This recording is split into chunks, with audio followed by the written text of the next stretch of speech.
Helga Reuter was 17 years old, sleeping in what used to be a swimming pool. The Wilhelm Gustloff had been launched as a luxury cruise liner. Marble staircases, ballrooms, a tile pool with underwater lighting. But that night, the pool was drained. And in its place, 373 mothers and children, packed shoulder to shoulder on the cold tile floor. The water outside was 4 degrees Celsius. Cold enough to stop your heart in 20 minutes. When Soviet submarine S-13 fired 3 torpedoes at 9:08 p.m., the first one struck directly beneath E deck. Directly beneath the swimming pool. Baltic seawater doesn't fill a room. It explodes into it, 400 cubic meters per minute. Fast enough to flood a 3-story building in under 90 seconds. The swimming pool area was sealed when the ship was converted to refugee transport. 1 stairwell, 1 exit, 373 people trying to fit through a doorway built for 10. Helga Reuter survived. She never spoke about what she saw in those 90 seconds. Not for 40 years. By 9:50 p.m., the Wilhelm Gustloff was gone.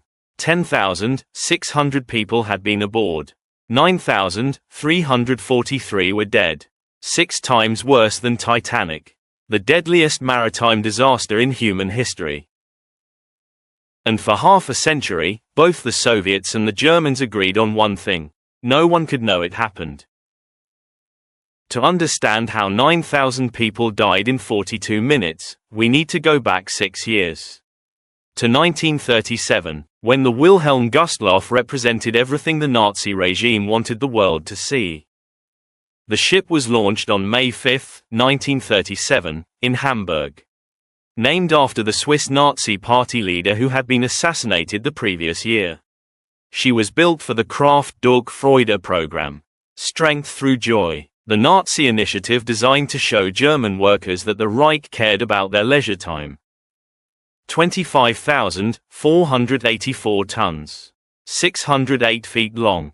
Capacity, 1,463 passengers. All tourist class. No first-class cabins. The propaganda message was clear. In the new Germany, every worker was equal.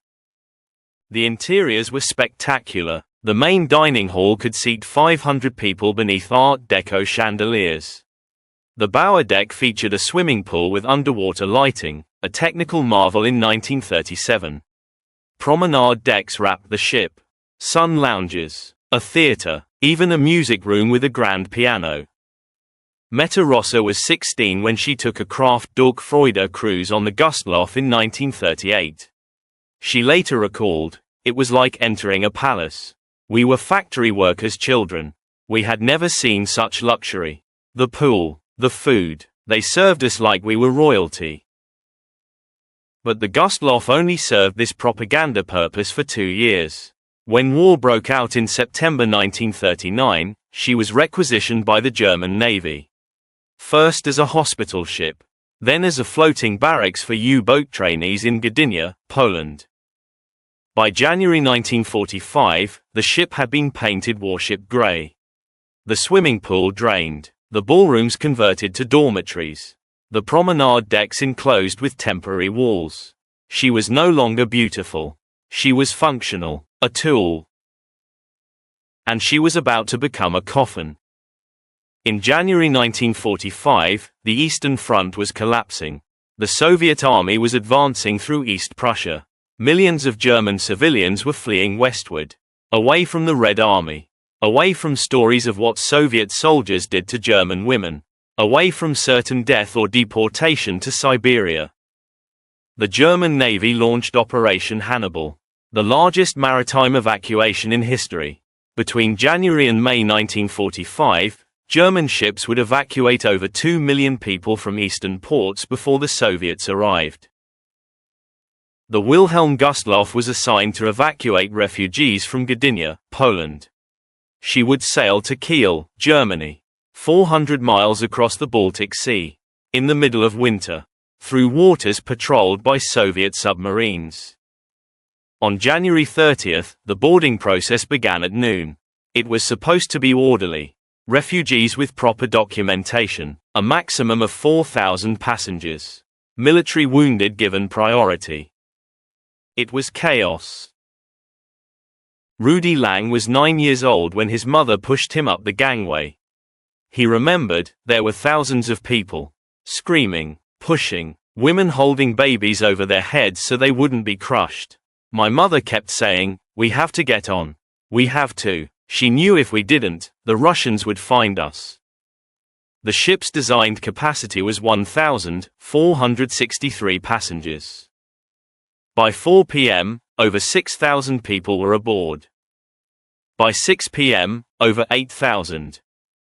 By 8 p.m., when the gangways were finally raised, the official count was 10,600. But that number was almost certainly low. Hundreds, possibly thousands, had boarded without being counted. Desperate mothers pushed children through portholes to relatives already aboard. People climbed mooring ropes, bribed crew members, forged papers.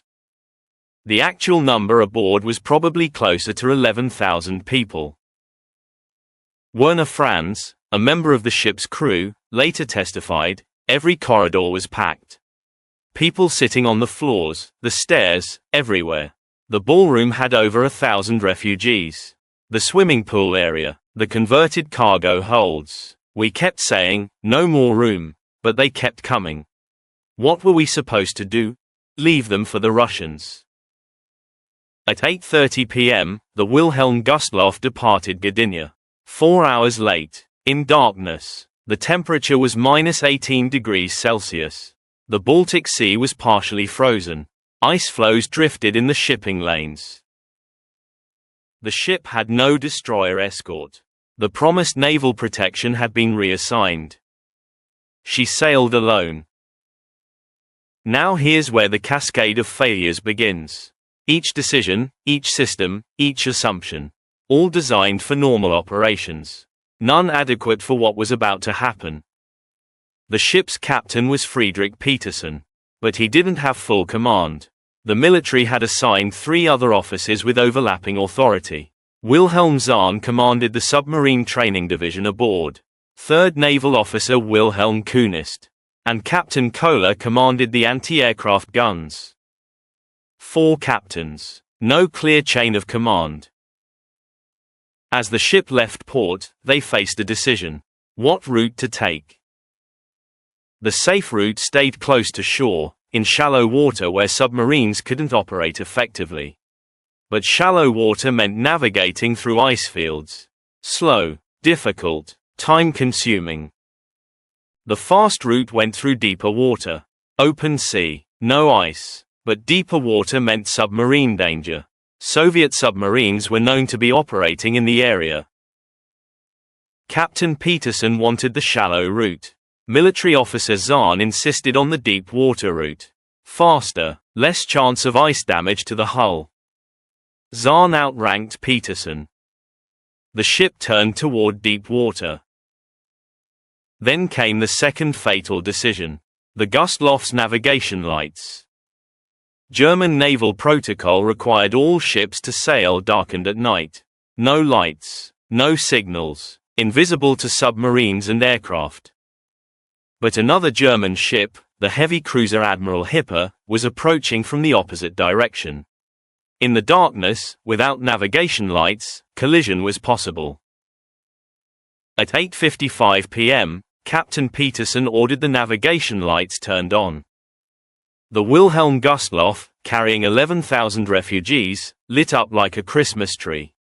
In waters where Soviet submarines were actively hunting. 30 miles away, Soviet submarine S-13 was on patrol. Commander Alexander Marinesko was at the periscope. He had been searching for targets for 3 days. Found nothing. His crew was frustrated, tired. Marinesko was facing his own crisis. He had been absent without leave in Finland earlier that month. Drinking, according to some accounts, visiting a brothel. His superiors were considering court-martial. This patrol was his last chance to redeem himself. At 9 p.m., the submarine's hydrophone operator heard something. Propeller noise. Large ship, moving slowly. Marinesko raised the periscope.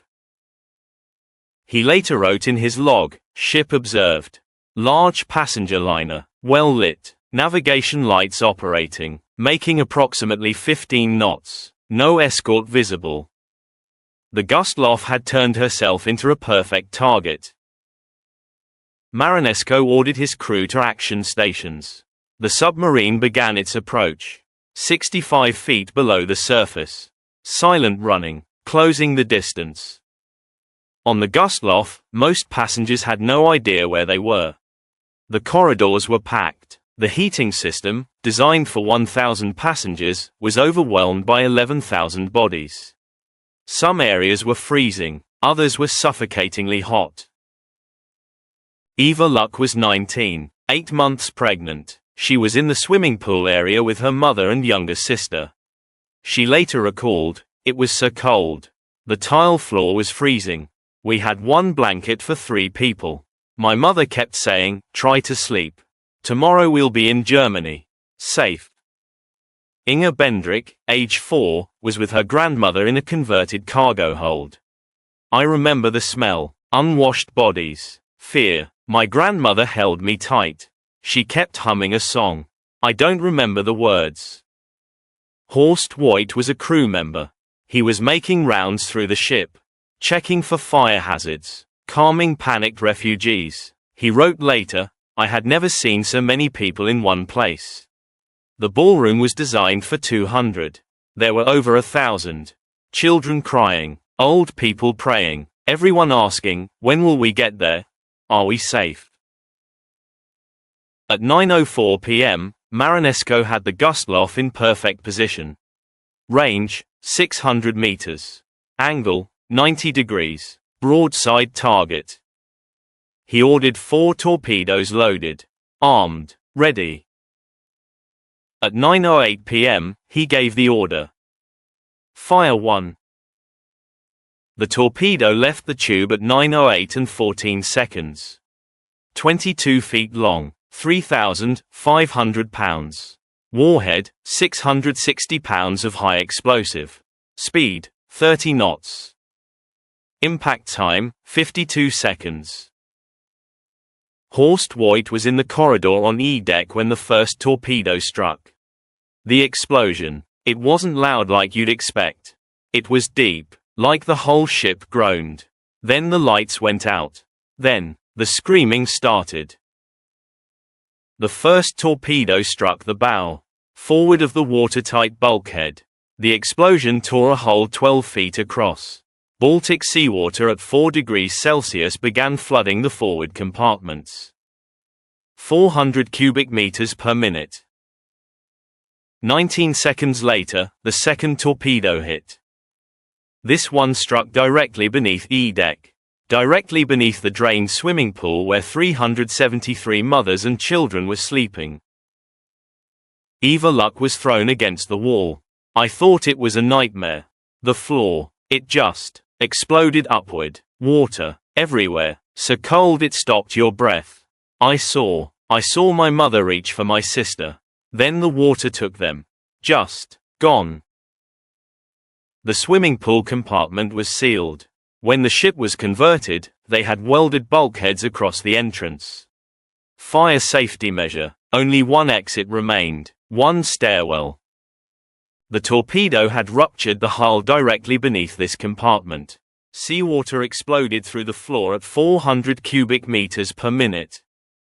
The room filled in 90 seconds. Above the swimming pool area, refugees heard the screaming. Then they heard it stop. All 373 people in that compartment died in under 2 minutes.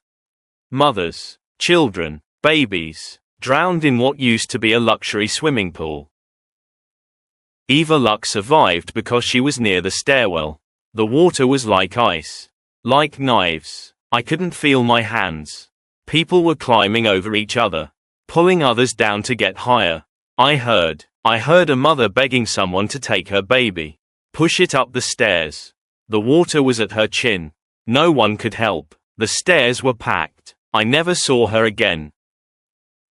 13 seconds after the second torpedo, the third one hit. This one struck the engine room. The explosion killed the engine crew instantly. All power died. Lights, pumps, communications, everything. The ship was now in total darkness. 11,000 people, no lights, no power, freezing water flooding multiple compartments. And the ship was listing. When a ship lists, it doesn't just tilt. Everything changes. Doors that opened outward now require you to lift their full weight against gravity. Stairwells become climbing walls. Corridors become slopes. And water flows downhill. The Gustloff reached a 10-degree list within 3 minutes. People began sliding, losing their footing. The elderly couldn't stand. Children were swept away from parents. Horst Voigt tried to reach the lifeboat stations. I couldn't. The corridors were jammed with people. All pushing, all screaming. No light. I had a flashlight. One flashlight. I tried to tell them, move calmly toward the boats, but no one could hear me. The ship was groaning, metal screaming, and everyone knew we were sinking. At 15 degrees list, interior doors began jamming. The pressure differential between flooded and dry compartments made them impossible to open. Hundreds of people were trapped in sealed sections. At 20 degrees, the stairwells became impassable. You couldn't walk up them. You had to climb, hand over hand. Old people couldn't do it. Children couldn't do it. Inga Bendrick remembered. My grandmother tried to carry me up the stairs. But the ship was tilting. She fell. She told me, climb. Don't stop. Climb. I climbed. I was 4 years old. I climbed over people who had fallen. Who couldn't get up. I heard my grandmother calling my name. Then I didn't hear her anymore. If you're finding this story as devastating as I am researching it, consider subscribing. We cover the disasters that changed history. The ones that should never be forgotten. On deck, the situation was impossible. The Wilhelm Gustloff carried 22 lifeboats. Each designed for 50 people. That's 1,100 capacity. For 11,000 passengers. Even if every lifeboat launched perfectly, 90% of the people aboard would die.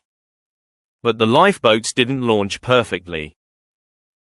The temperature was -18 Celsius.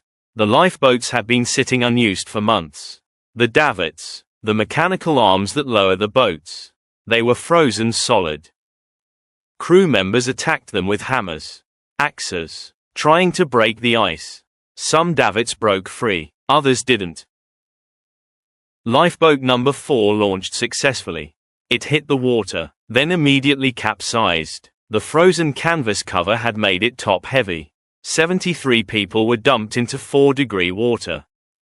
Survival time in 4-degree water is 15 to 20 minutes before hypothermia causes unconsciousness.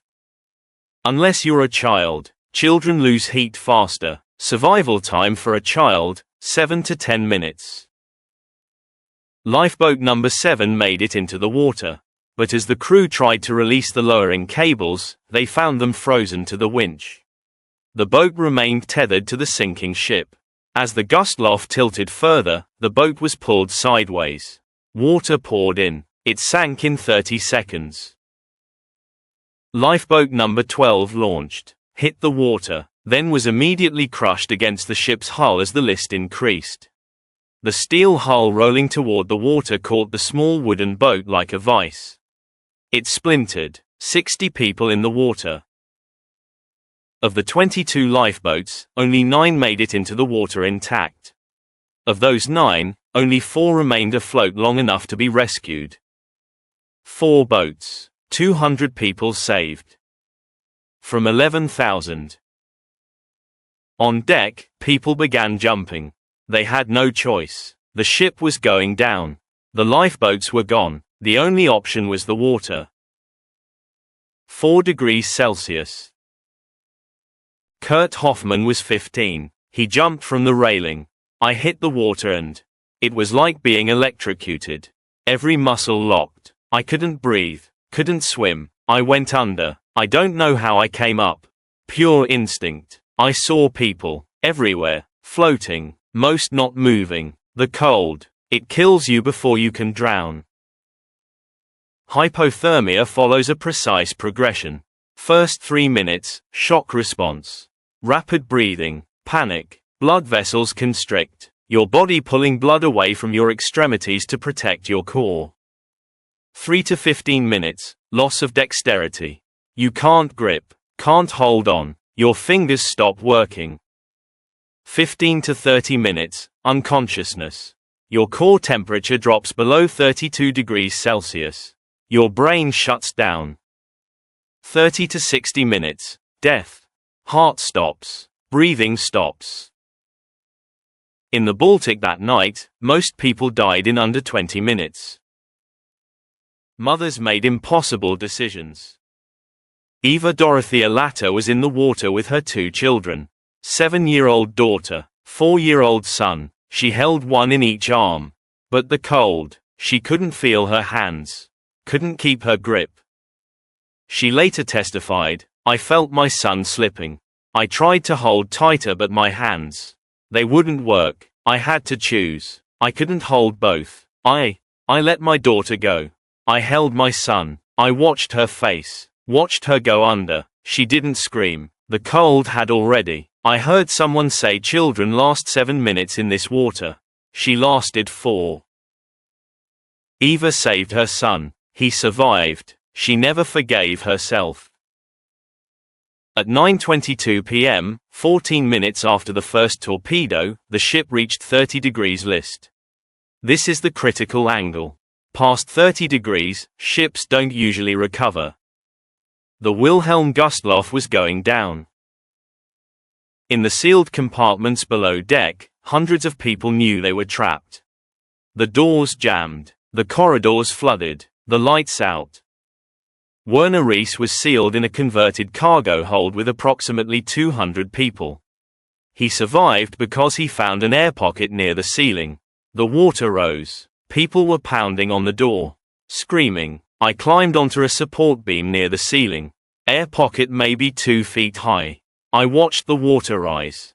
Watched people stop moving. The silence. After the screaming stopped, the silence was worse. The water reached the air pocket at 9:38 p.m. Werner took a breath, dove down, found a porthole, smashed it with a fire extinguisher, squeezed through into the sea. He was the only survivor from that compartment. On the surface, those who had made it off the ship faced a new horror. The Baltic was full of bodies.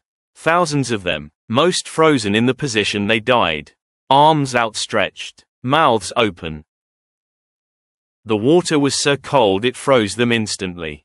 Some were frozen in swimming position, still trying to move forward, locked in place. At 9:40 p.m., 32 minutes after the first torpedo, the Wilhelm Gustloff's bow went under. The stern lifted out of the water, propellers still slowly turning, the ship now vertical in the water.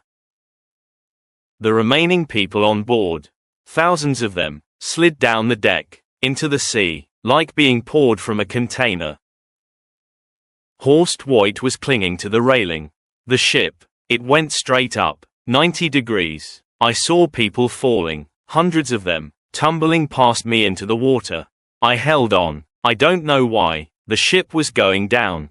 But I held on. Some instinct. When it finally went under, I was pulled down with it. Deep. So deep my ears felt like they'd explode. Then I was thrown back up. The air escaping from inside. It pushed me to the surface. At 9:50 p.m., 42 minutes after the first torpedo, the Wilhelm Gustloff disappeared beneath the Baltic Sea. She sank in 240 feet of water, taking with her approximately 9,000 people. Now came the waiting. The torpedo attack had been detected by German naval listening posts. But in the confusion, the initial reports were garbled. Wrong location, wrong ship name. It took precious time to sort out. The first rescue vessel arrived at 10:40 p.m., nearly 90 minutes after the sinking. In 4-degree water, 90 minutes is fatal for anyone without a life vest or flotation. The rescue ship Lowe approached the disaster site. The crew later reported what they saw: bodies. Thousands of bodies, floating everywhere, most frozen solid, ice forming on their faces.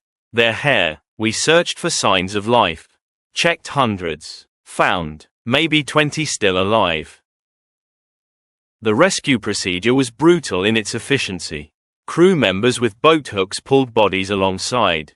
Checked for breath, for pulse, for any sign of life. Dead bodies were pushed away. Left floating. There was no time for recovery. Only survivors mattered. Kurt Hoffman was pulled from the water at 11:10 p.m. 2 hours after entering it. I don't remember. They said I was frozen. Literally frozen. Ice on my clothes. My hair. I wasn't breathing. They thought I was dead. But someone, a sailor, he insisted, started chest compressions, warming blankets. I woke up 3 hours later. They said it was a miracle. I said it was hell. Inge Bendrick, age 4, was found floating on a piece of deck paneling. Unconscious. Core temperature 28 degrees Celsius. Clinically dead. A rescue crew member named Paul Noss refused to give up. Spent 40 minutes warming her. Breathing for her. She lived. Her grandmother did not. By midnight, 5 rescue ships were on scene. They pulled 1,239 people from the water. From approximately 11,000 aboard. Survival rate, 11%. The hospital ship Göttingen received most of the survivors. The medical staff later reported unprecedented cases of hypothermia. Some survivors had core temperatures below 26 degrees Celsius. Medical literature said this was incompatible with life. But they lived, because they had to. Among the survivors was one person who should not have been there. Alexander Marinesko's torpedo room crew had made a mistake. The 4th torpedo, the one that was supposed to finish the Gustloff. It jammed in the tube. Never fired. If that torpedo had hit, there would have been no survivors at all. In the weeks after the sinking, both governments moved to bury the story. The Soviet Union suppressed it because the Wilhelm Gustloff was legally a military target. But 90% of the dead were civilians. Women, children, refugees. This created complications, war crime implications. Better to say nothing. The German government suppressed it because this was the largest single disaster in German maritime history. It revealed the chaos of the evacuation, the failure to protect refugees, the collapse of the Eastern Front. Better to say nothing. Survivors were ordered not to speak about it. Officially, the sinking never happened. Heinz Schorn was a young crew member who survived. For 40 years, he collected testimony, survivor accounts, naval records. In 1985, after German reunification began thawing Cold War secrecy, he published the first comprehensive account.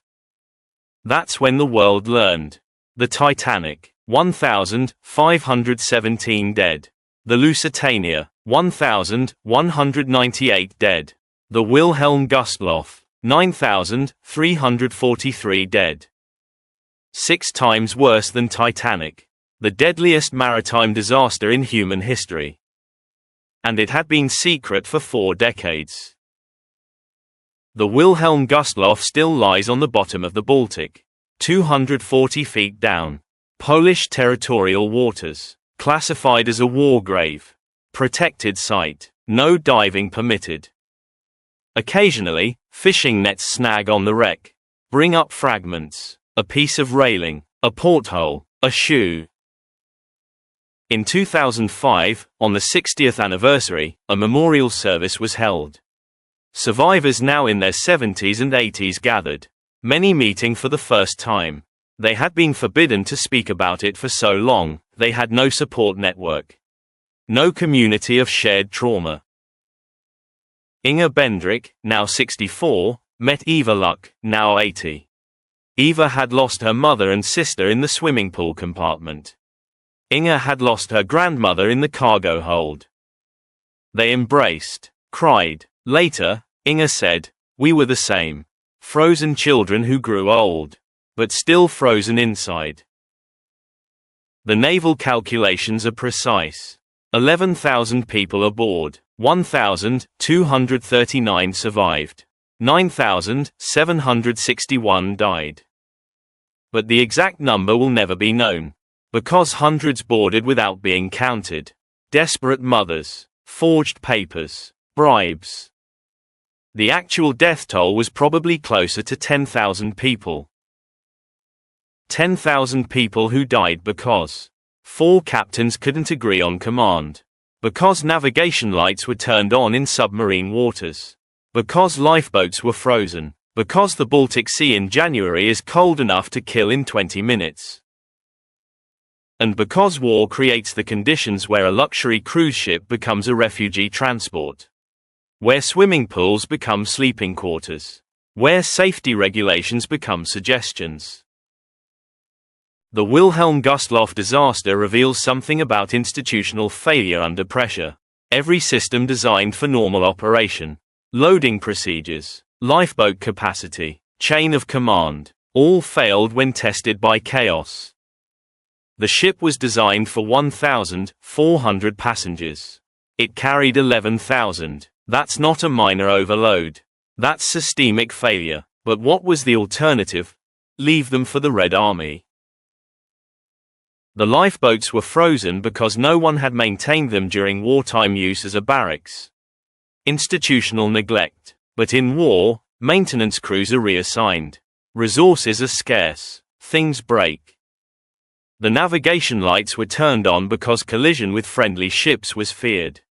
Reasonable concern. Fatal decision. But in chaos, every choice has consequences you can't predict. The swimming pool compartment was sealed because fire regulations required bulkheads. Safety measure. It became a death trap. But the regulation made sense. Until it didn't. This is the pattern of disaster. Systems designed for one context. Tested in another. Found wanting. The survivors carried their trauma for decades. Many never spoke about it. The German government offered no counseling. No support. You were expected to be grateful you survived. Move on. Rebuild. Eva Luck never had more children. I couldn't. Every time I thought about. I saw my mother's face. In the water, reaching for my sister. I couldn't. Kurt Hoffman couldn't swim for the rest of his life. I tried. Once. Jumped in a pool. Felt the water close over my head and I was back there. The bodies. The cold. The screaming. I climbed out. Never went near water again. Horst Voigt became a lighthouse keeper after the war.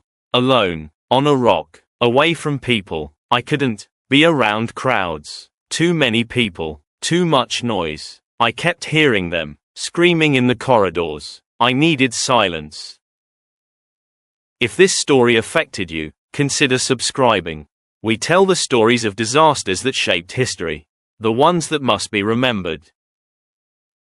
Alexander Marinesko, the submarine commander, received the Hero of the Soviet Union Medal. But not until 1990. 45 years after the attack.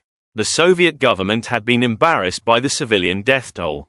Only after the Cold War ended did they acknowledge his achievement. He died in 1963. Alcoholic. Broken. Never knowing he would eventually be honored. The Wilhelm Gustloff represents the largest loss of life in a single ship sinking in human history. But the story goes deeper than numbers. This was a ship that began as propaganda, a symbol of Nazi equality and worker leisure. It became a barracks, then a refugee transport, then a coffin. The people aboard were fleeing one horror, the Soviet advance. They died in another, the Baltic Sea. The mothers who made impossible choices. The children who climbed over bodies. The crew members who tried to save everyone and saved almost no one. The rescue workers who pulled thousands of frozen bodies from the water. Checking each one, hoping for signs of life. Finding almost none. The survivors who were forbidden to speak for 40 years. Who carried their trauma in silence. Who finally, in old age, were allowed to remember. The Wilhelm Gustloff lies on the bottom of the Baltic, 240 feet down, still full of the dead, protected as a war grave, untouched. A luxury liner that became a refugee ship that became a tomb. 9,343 people died in 42 minutes. Most of them drowned in the dark, in the cold, knowing they were trapped, knowing no one was coming. The deadliest maritime disaster in human history. And for 50 years, the world didn't know it happened.